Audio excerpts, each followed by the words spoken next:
एक और है जो दूसरे घर से दोष बनता है, उसको बोलते हैं पत्नी ऋण दोष। पत्नी ऋण दोष, पत्नी ऋण दोष, ये क्यों लगता है सर?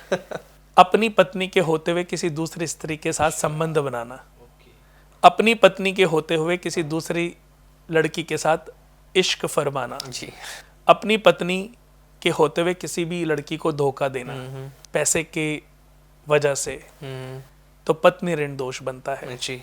और जब पत्नी ऋण दोष बनता है तो ये इंडिकेट होता है दूसरे और सातवें घर से जी, कि इसका तात्पर्य कि पिछले जन्म में आपने अपनी पत्नी को चीट किया, अपनी पत्नी या कुल की किसी स्त्री का किसी लालच या संबंध के कारण मार देना, किसी स्त्री को बच्चे जन्ने की हालत में किसी लालच के कारण जान से मार देना, ये इंडिकेशन है तो पूर्व जन्म का दोष है। जी जी बिल्कुल। अगर आपका सूर्य चंद्रमा और राहु हाँ दूसरे या सातवें घर में बैठा है तो पत्नी ऋण दोष आपकी कुंडली में बना हुआ है। हाँ हाँ इसके लिए सबसे पहले तो किसी गौशाला में जाकर के 100 गायों को चारा खिलाएं। ठीक है।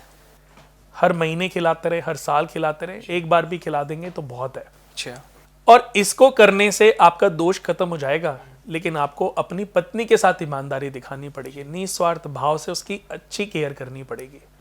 और अगर ये दोष है तो हर ऐसे इंसान को चाहिए कि 40 दिन तो कम से कम अपनी पत्नी के पांव जमीन पे पड़ने से पहले जी, अपनी सुबह जब पत्नी उठती है तो उसके पांव जमीन पे पड़ने से पहले उसके लिए एक कप चाय बनाएं, अच्छा, उसमें 5 तुलसी के पत्ते डालें जी, और एक बेड टी जैसे होती है, एक प्लेट में 2 चाय, एक प्लेट में 2 बिस्किट ट्रे में लेके जाए और पत्नी के साथ बैठ के प्रेम पूर्वक अपनी जीवन की, अपनी लाइफ की वार्तालाप करते हुए पिए, पत्नी ऋण दोष खत्म होगा। अच्छा, और 40 दिन में मैं गारंटी देता हूं, हाँ, मैं ये कोई प्रैक्टिकली, ये अनप्रैक्टिकल बातें नहीं कर रहा हूं दोस्तों, जी, मैं आपसे ही आपकी प्रॉब्लम का सॉल्यूशन करा रहा हूं। और जब आप करेंगे, आप 40 दिन निस्वार्थ भाव से ये करिए, पत्नी के साथ प्रेम करके करिए, 40 दिन में आपकी जितनी मैक्सिमम तरक्की लिखी हुई है अकॉर्डिंग टू कुंडली वो होने लग जाएगी। ऋणों की वजह से जो भी हमारी ग्रोथ होनी चाहिए, जी, जो भी हमारी ग्रोथ नहीं हो रही है ऋणों की वजह से, हाँ, और कुंडली में बहुत सारी लिखी है, जी, तो वो ऋण खत्म होंगे और आपकी वो तरक्की होने लग जाएगी। ऐसे ही किसी भी व्यक्ति की जन्म कुंडली के तीसरे घर में चंद्रमा बैठ जाए अच्छा, तो कन्या बहन ऋण का दोष लगता है।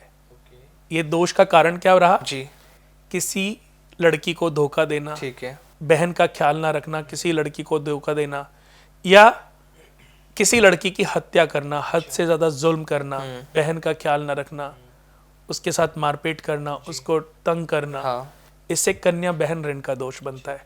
आज आपने देखा होगा आमिर जी जी, कि लड़के की मल्टीपल गर्लफ्रेंड्स होती हैं। हाँ, एक गर्लफ्रेंड है, उसके साथ एक और लड़की को पटाया हुआ है, उसके साथ भी घूम रहा है, उसके साथ भी घूम रहा है, तो ये सब क्या है?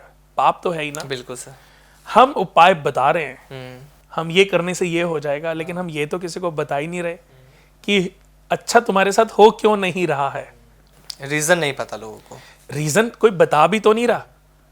देखो मैं ये बोलूं दोस्तों, दिवाली पर आप इस पोटली में ये बांध लीजिए और हो जाएंगे माला माल।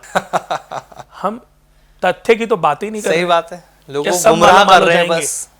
सब बेचारे पागल हैं, हाँ, करे जा रहे हैं गंगा जी में, सही यमुना गाइडेंस में नहीं बहाए मिलेगा जा सर, रहे हैं, बिल्कुल माला माल फिर भी नहीं हो रहे हैं। True sir, true. वो क्यों नहीं हो रहे हैं? क्योंकि प्रारब्धों में अभी डिसाइड नहीं है। अगर कन्या बहन ऋण का दोष बना है तो पीले रंग की कुछ कोड़ियां आती हैं, हाँ जी, उनको सोमवार के दिन या पूर्णिमा के दिन जलाएं और जल प्रवाह कर दें, ठीक है, और अपनी बहन का ख्याल ना रखने, और ये संकल्प करें कि अब मैं जीवन भर किसी लड़की को ना धोखा दूंगा अच्छा, और ना किसी लड़की के साथ धोखा होने दूंगा। जी, अगर आप रोक नहीं सकते तो फौरन ऐसी जगह से उठ जाइए जहां गाली गलौच हो रही हैं, स्त्रियों के अनादर की बातें हो रही हैं, जहां बेफालतू की ऐसी बातें जो कि ठीक नहीं है, धर्म विरुद्ध हैं, जी, तो आप उस जगह, अगर उनको रोक नहीं सकते ना, तो उस जगह को फौरन छोड़ देना चाहिए। बिल्कुल सर, नहीं तो आप जब तक बैठे रहेंगे ना, आप पाप के भागीदार बनते रहेंगे, तो उसको छोड़ दीजिए।